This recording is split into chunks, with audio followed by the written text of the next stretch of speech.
Friends, ఈరోజు మేము మీకోసం బుద్ధుడికి సంబంధించిన ఒక అందమైన కథని తీసుకొచ్చాం. దీన్ని వింటే మీరు మీ మనసులో కలిగే చెడు మరియు కామవాంఛలకు సంబంధించిన ఆలోచనల్ని ఖచ్చితంగా ఆపగలుగుతారు. అంతకంటే ముందు ఒకవేళ మీరు కూడా గౌతమ బుద్ధుణ్ణి మనస్ఫూర్తిగా నమ్ముతుంటే మరియు ఆయనకు నిజమైన భక్తులైతే కథని పూర్తిగా వినండి. మరియు ఛానల్ని సబ్స్క్రైబ్ చేసి కామెంట్ బాక్సులో నమో బుద్ధాయ అని తప్పకుండా రాయండి. ఒకప్పుడు ఒక యువకుడు గౌతమ బుద్ధుడి దగ్గరికి వచ్చి ఇలా అన్నాడు, హే బుద్ధ, నా మనసులోకి ఇన్ని చెడు ఆలోచనలు ఎందుకు వస్తున్నాయి? నా మనసులోకి చెడు ఆలోచనలు రాకూడదని నేను కోరుకుంటున్నాను, కానీ నా మనస్సులో నిరంతరం కామవాంఛకు సంబంధించిన ఆలోచనలే వస్తున్నాయి. మరియు నేను వీటి గురించి ఆలోచించి చాలా ఇబ్బంది పడుతున్నాను. నా శక్తి మరియు సమయం అంతా వీటి గురించి ఆలోచించడానికే వృధా అయిపోతోంది. ఈ ఆలోచనల వల్ల నేనెప్పుడూ ప్రశాంతంగా ఉండలేకపోతున్నాను. నేను ఏ స్త్రీని చూసినా మోహానికి లోనవుతున్నాను. నన్ను నేను అదుపు చేసుకోలేకపోతున్నాను. బుద్ధుడు చిరునవ్వు నవ్వి ఆ యువకుణ్ణి ఇలా అడిగాడు, అసలు కామవాంఛ అంటే ఏంటో నీకు తెలుసా? దానికి అతను ఇలా సమాధానమిచ్చాడు, బుద్ధ, కామవాంఛ అంటే ఏంటో నాకు తెలియదు, కానీ అది ఏదైనా కావచ్చు. అది చాలా చెడ్డ విషయం. అప్పుడు బుద్ధుడు ఆ యువకుడితో ఇలా అన్నాడు, మొదటగా నువ్వు ఒకటి అర్థం చేసుకోవాలి. సహజంగా మనలో ఉన్న ఏది చెడ్డది కాదు. మన జీవితంలో దానికి ఏదో ఒక అవసరం ఉంటుంది. వాంఛ అనేది చెడ్డ విషయం కాదు. అది మన మనస్సులోని ఒక భావన మాత్రమే. మనకు ఏదో ఒక లోటు ఉందని అది మనకు గుర్తు చేస్తుంది. అప్పుడు ఆ లోటుని భర్తీ చేసుకోవడానికి మనం ఆ వస్తువు వైపు ఆకర్షితులవుతాం.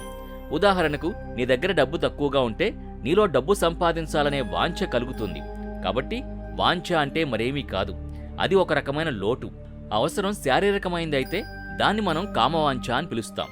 గౌతమ బుద్ధుడితో యువకుడు ఇలా అన్నాడు, బుద్ధ, నాకు కామవాంఛ అంటే ఏంటో అర్థమైంది, కానీ ఇది ఎక్కడి నుంచి వస్తుంది మరియు ఎలా వస్తుంది అని దయచేసి చెప్పండి.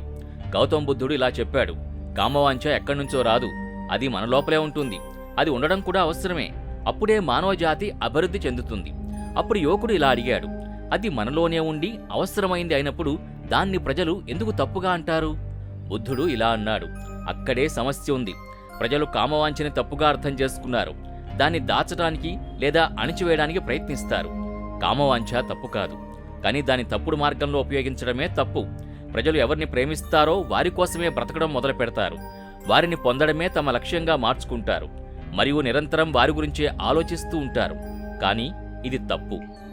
బుద్ధుడు యువకుడిని ఇలా అడిగాడు, జంతువుల్లో కూడా కామవాంఛ ఉంటుందని మీకు తెలుసా? యువకుడు, అవును బుద్ధ, జంతువుల్లో కూడా కామవాంఛ ఉంటుంది. ఎందుకంటే జంతువులు కూడా తమ వంశాన్ని ముందుకు తీసుకువెళ్లాలి కదా అని సమాధానమిచ్చాడు. బుద్ధుడు ఇలా అడిగాడు, మరి జంతువుల కామవాంఛను మనం ఎందుకు తప్పు అనం? దానికి యువకుడు, నాకు తెలియదు మహాత్మా, మీరే చెప్పండి అన్నాడు. గౌతమ బుద్ధుడు ఇలా సమాధానమిచ్చాడు, జంతువులు కామవాంఛని ఆనందం పొందేందుకు ఉపయోగించవు. అవి కేవలం సంతానోత్పత్తి కోసమే దాన్ని ఉపయోగిస్తాయి. ప్రకృతి జంతువులకి అంతటి తెలివితేటల్ని ఇవ్వలేదు, కానీ మనిషి తన తెలివితేటలతో ప్రకృతిలోని ప్రతి వస్తువుని తన సుఖం కోసం వాడుకుంటాడు. మనం కామవాంఛను సుఖానికి ఒక సాధనంగా మార్చుకున్నాం. నిజానికి ప్రకృతి మనకది మన వంశాన్ని ముందుకు తీసుకువెళ్లడానికి మాత్రమే ఇచ్చింది, కానీ మనిషి దాన్ని తన జీవిత పరమావధిగా మార్చుకున్నాడు. ఇలా కామవాంఛ మన నెత్తికెక్కడం తప్పు. యువకుడు ఇలా అడిగాడు, మహాత్మా, ఈ కామవాంఛ ఎందుకు నెత్తికెక్కుతుంది? అప్పుడు గౌతమ బుద్ధుడు ఇలా అన్నాడు, ఇప్పుడు నేను నీకు చెప్పేది జాగ్రత్తగా విను. కామవాంఛకు సంబంధించిన మొత్తం రహస్యం నీకు అర్థమవుతుంది. నీ ప్రశ్నలన్నింటికీ సమాధానం దొరుకుతుంది. ఒక ఆశ్రమంలో ఒక గురువు మరియు అతని శిష్యులు ఉండేవారు. వారు ప్రతిరోజు గ్రామానికి వెళ్లి భిక్షాటన చేసేవారు. ఆశ్రమంలోని ఒక శిష్యుడు భిక్ష కోసం వెళ్లే దారిలో ఒక నది ఉండేది. ఒకరోజు అతను ఒక యువకుడు చెట్టు వెనక దాక్కుని ఏదో చూడ్డం గమనించాడు. శిష్యుడు అతని దగ్గరికి వెళ్లి, సోదరా, నువ్వు ఈ చెట్టు వెనక దాక్కుని ఏం చూస్తున్నావు అని అడిగాడు. ఆ యువకుడు, నీకు కనిపించడం లేదా నేనేం చూస్తున్నానో అన్నాడు. శిష్యుడు నది వైపు చూడగా అక్కడ కొందరు యువతులు నీళ్లు పట్టుకుంటున్నారు. శిష్యుడు, అక్కడ యువతులు నీళ్లు పట్టుకుంటున్నారు కదా, ఇందులో దాక్కుని చూడాల్సిన వింత ఏముంది అని అడిగాడు. అప్పుడు ఆ యువకుడు శిష్యుడితో ఇలా అన్నాడు, హో పిచ్చివాడా, వాళ్ళు నది నుంచి నీళ్లు తీసుకుంటున్న ఆ అందాన్ని చూడు, వాళ్ళ రూపాన్ని గమనించు, వారి నడుము వంపులు చూడు, వారి జుట్టు ఎలా ఎగురుతోందో చూడు, అక్కడ ఎంత అందం ఉందో గమనించు. శిష్యుడు మళ్లీ నదివైపు చూశాడు. ఈసారి అతను వారిని కళ్ళార్పకుండా చూడ్డం మొదలుపెట్టాడు. ఇప్పటివరకు అతనికేమీ వింతగా అనిపించలేదు, కానీ ఇప్పుడు అతను కూడా చెట్టు వెనక దాక్కుని ఆ యువతుల్ని చూడడం ప్రారంభించాడు. అలా చూస్తున్నప్పుడు ఒక్కసారిగా అతని మనసు కంపించింది. నేనేం చేస్తున్నాను? ఇది సరైంది కాదు. నేను ఇక్కడి నుంచి వెళ్ళిపోవాలి అనుకుని అక్కడి నుంచి వెళ్ళిపోయాడు. అతను ఆశ్రమానికి చేరుకున్నప్పటికీ అతను చూసిన దృశ్యాలు అతని కళ్ల ముందు మళ్లీ మళ్లీ వస్తున్నాయి. అతని మనసు మళ్లీ వాటిని చూడాలని తహతహలాడుతోంది. ఏ పనిలోనూ మనసు లగ్నం కావడం లేదు. తెల్లవారగానే అతను మళ్లీ భిక్ష కోసం బయలుదేరి ఆ నది దగ్గరికి వెళ్లి ఆ యువకుడితో కలిసి ఆ యువతుల్ని దాక్కుని చూడటం మొదలుపెట్టాడు. ఇది క్రమంగా అతని రోజువారీ అలవాటుగా మారింది.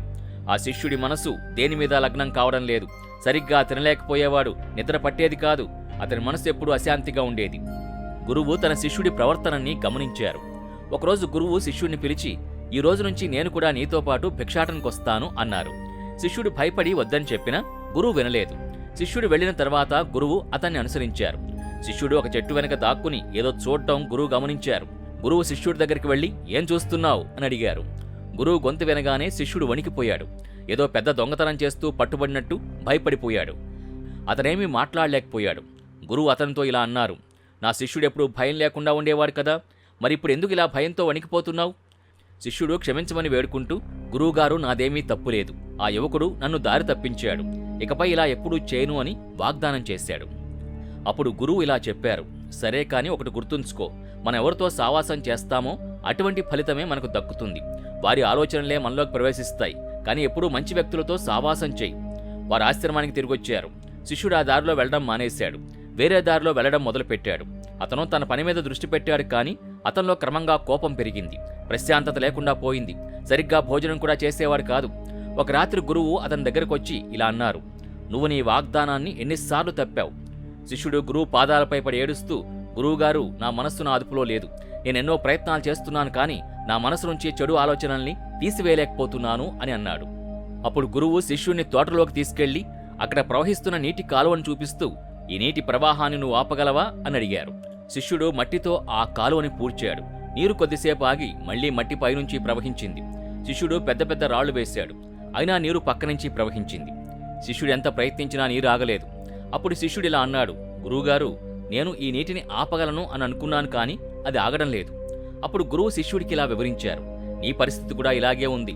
నువ్వు ఆలోచనల్ని బలవంతంగా ఆపాలని ప్రయత్నిస్తున్నావు, కానీ అవి మరో మార్గంలో బయటకొస్తున్నాయి. గురువు శిష్యుణ్ణి ఆ నీరు ఎక్కడి నుంచి వస్తుందో ఆ నది దగ్గరకు తీసుకెళ్లారు. మనం ఇక్కడే నీటిని ఆపేస్తే తోటలోకి నీరు వెళ్లదు కదా అన్నారు. శిష్యుడు చాలా కష్టపడి ఆ నీటి ద్వారాన్ని మూసేశాడు. అప్పుడు గురువు, మరి తోటలోని మొక్కల సంగతేంటి? వాటికి నీరు లేకపోతే అవి చనిపోతాయి. కొన్ని మొక్కలకు ప్రతిరోజు నీరు అవసరం, కాబట్టి మనం నీటిని మళ్లీ వదలాలి. శిష్యుడు నీటిని మళ్లీ వదిలాడు.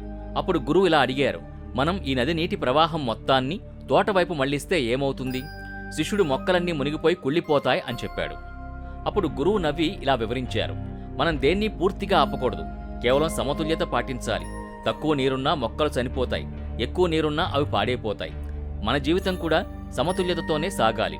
నేను నిన్ను ఇప్పుడు మామిడి పండు గురించి ఆలోచించవద్దు అని చెబితే నీ మనసులోకి మొదట ఏమొస్తుంది? శిష్యుడు, మామిడి పండు వస్తుంది అని చెప్పాడు. అవును, మనం చెడు ఆలోచనల్ని బలవంతంగా అణిచివేయాలని చూస్తే అవి ఇంకా బలంగా మనలోకొస్తాయి. మన చెడు ఆలోచనలు మనం ఉండే పరిసరాల వల్ల కూడా వస్తాయి. కొన్నిసార్లు మనలో కామం లేకపోయినా అటువంటి వ్యక్తులతో ఉండడం వల్ల అది మనలో ఎక్కువ అవుతుంది. శిష్యుడు తన తప్పు తెలుసుకున్నాడు. ఆ రాత్రి ప్రశాంతంగా నిద్రపోయాడు.